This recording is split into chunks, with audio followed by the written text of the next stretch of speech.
Seguimos con un nuevo episodio. Parte 5. Gnosticismo. Gnosticismo viene de la palabra gnosis, que quiere decir ciencia del saber absoluto, superior, conocimiento trascendental.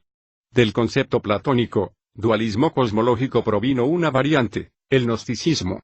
No tanto como una proposición política, sino como una experiencia religiosa, pretendiendo tener la clave para el conocimiento verdadero del mundo ilusorio y real.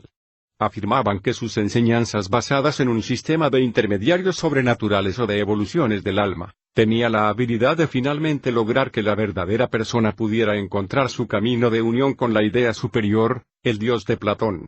Este movimiento gnóstico fue uno de los escollos más fuertes que encontraron los apóstoles y especialmente Pablo en su misión a los gentiles. ¿Recuerdan lo que dijo Saúl a los Colosenses 2:8?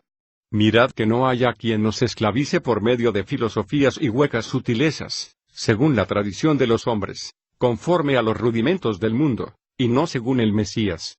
Cuando usted lee Colosenses y analiza en el tiempo que se escribió, comienza a darse cuenta del choque entre la predicación de Pablo y la realidad del gnosticismo.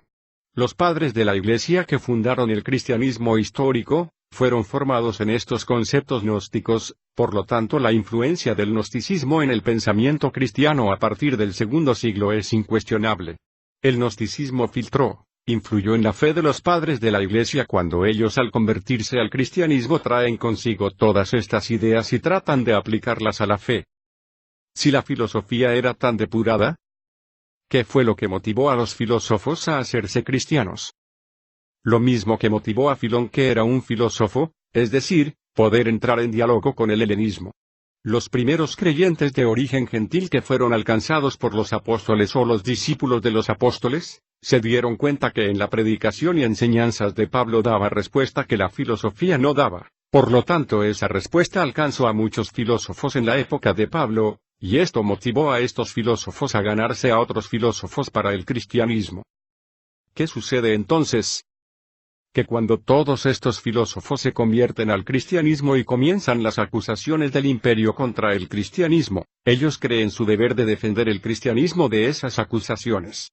Es en este punto donde se forma el proceso de transferencia y de incorporación del lenguaje de la filosofía a la fe cristiana, que es exactamente lo que se está explicando en estos escritos.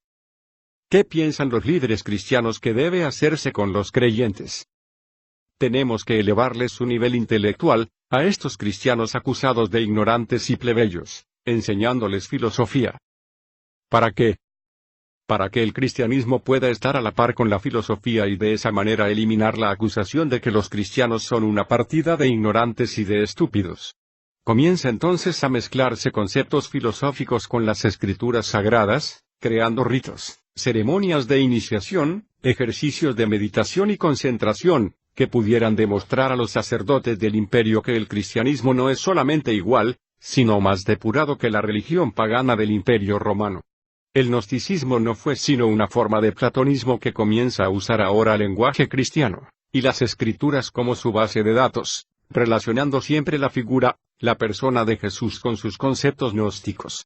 Es aquí donde comienza a surgir dentro del cristianismo las ideas de los intermediarios, las ideas de la santificación de los santos, las ideas del ascetismo religioso, religión de ejercicios espirituales y penitencias. Fue el gnosticismo que actuó como detonante para elevar el concepto de la persona de Jesús, por encima de las enseñanzas de Jesús, debido a la influencia del concepto de logos en aquella generación.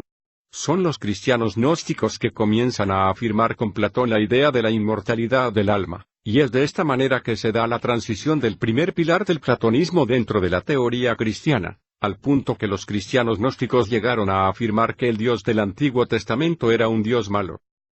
¿Por qué el Dios del Antiguo Testamento era un Dios malo? Porque había creado el mundo físico, que no es real, que no es auténtico, que no es el que tiene valor. Para resolver el problema del Dios malo que decían los cristianos gnósticos, vino el Logos, el Dios bueno de los cristianos, es decir Jesucristo.